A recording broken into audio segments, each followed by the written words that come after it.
production is phenomenal, and the stars are equally phenomenal. So it's going to be tremendous, and I'm just happy to see it happen. It's really going to happen. After much controversy and speculation, what was hyped as the concert event of the decade had finally arrived.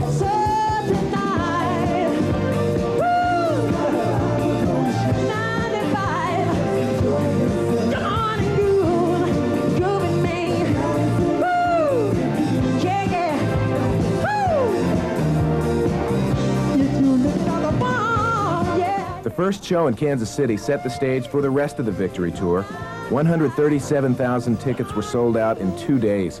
Despite concern over security problems, only 9 minor arrests were made. And as far as the fans were concerned... It's great! Fantastic. I'm from South Carolina originally, but this is the greatest thing I've ever seen in Kansas City. I wish I could go every night. It's great. The critics, on the other hand, saw things differently. I thought as the show wore on, there was a little too much reliance on the high tech. I thought this show proved beyond any doubt that Michael Jackson is the true superstar of the Jacksons and the only one. I found the concert a bit disappointing, actually. I found it rather flat. And for the moment, promoter Chuck Sullivan was pleased as he looked ahead on the road to victory. It was an extraordinary performance, and one which I think will bring a lot of enjoyment to Americans this summer throughout the country. But throughout the country, more controversy was brewing about ticket sales. That story in our next report. Seats for the Jacksons' Victory Tour were the hottest tickets of the year, but the controversy surrounding the ticket policy was even hotter. Originally, there was only one way to get a ticket, through the mail. Jackson's fans were instructed to fill out ticket coupons found in their local newspapers and send it along with a U.S. postal money order and a specific sized envelope. The Jacksons had insisted that they wanted to make things as fair as possible for their fans.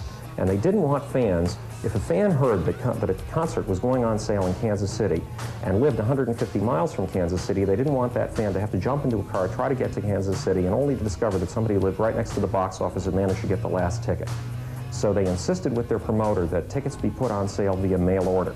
More controversy arose when tickets for the concerts were priced at $30 and fans were required to order 4 seats. No more, no less. They didn't want fans to have to pay $350 to a scalper, so they insisted that no one be able to buy more than 4 tickets. Well, the promoter looked at these requirements and he made a few changes. Instead of a maximum of 4 tickets, he turned it into a minimum of 4 tickets. Well, a minimum of 4 tickets meant that suddenly you had to have $120 in order to buy Jackson tickets. After all of this, it was up to a computer to randomly decide which fans would actually see the show. The rest would have their money orders returned to them in 4 to 6 weeks. I think that they made a big mistake with that.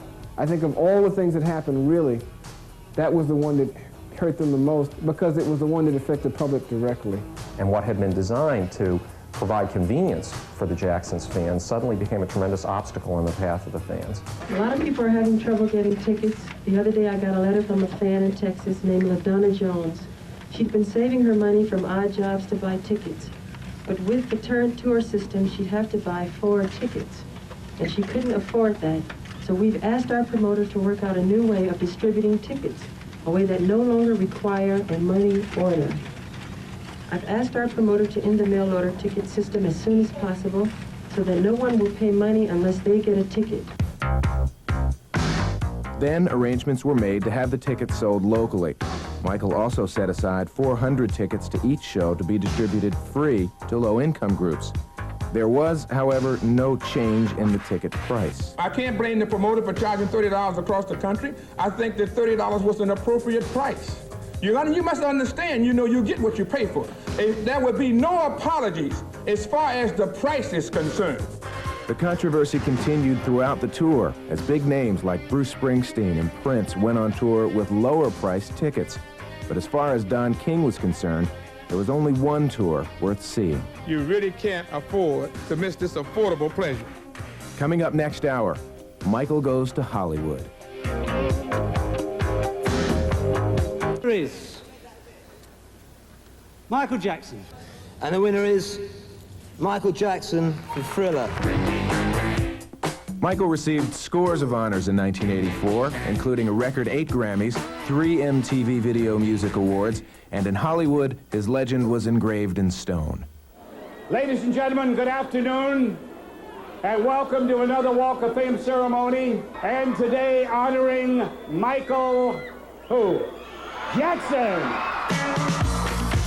Michaels was the 1,793rd star unveiled on Hollywood's Walk of Fame, joining idols like Charlie Chaplin and Walt Disney, and friends like Katharine Hepburn and Fred Astaire.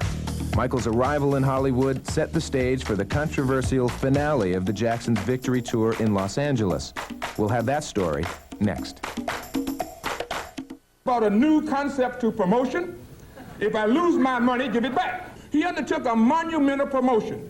He's a big boy, he's educated, he understands what it's all about, and when you lose, you must lick your wounds and do just like anyone else, go to the next one. The behind-the-scenes problems that plagued the victory tour from the beginning followed the Jacksons to their climactic concerts in Los Angeles, where promoter Chuck Sullivan stopped payment on a Jackson check. Mr. Sullivan failed to produce the $24 million guaranteed letter of credit. The Jacksons continued to go along with it regardless. We're telling you, yes, Chuck Sullivan did foul up some things, absolutely. I'm not going to go down the laundry list because I don't know all the answers, and I wish Chuck was here. But Chuck Sullivan said to say thank you, and to say thank you to Don King. Despite problems, Michael and his brothers set an attendance record by selling out Dodger Stadium 6 times in what was perhaps their final performance together. If they say why, tell them that it's human nature. Why does he do it that way? If they say why, tell them that it's human nature. Why does he do it that way? Never find someone new. I know he better be good to you. So he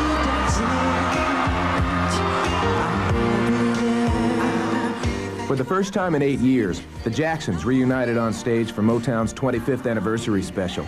A few months later, the rumors of a reunion tour culminated in a dramatic announcement at New York's Tavern on the Green. Let the word go forth to friend and foe alike that a great musical experience is about to take place in your hometown.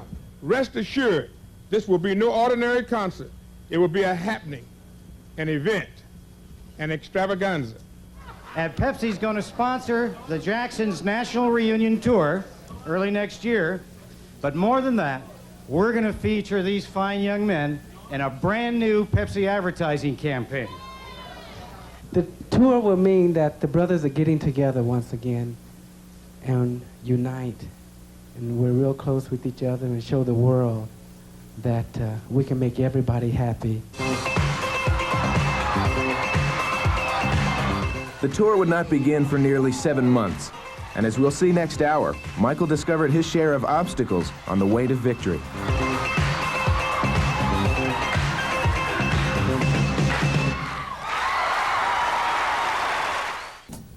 It seemed as though the victory tour was plagued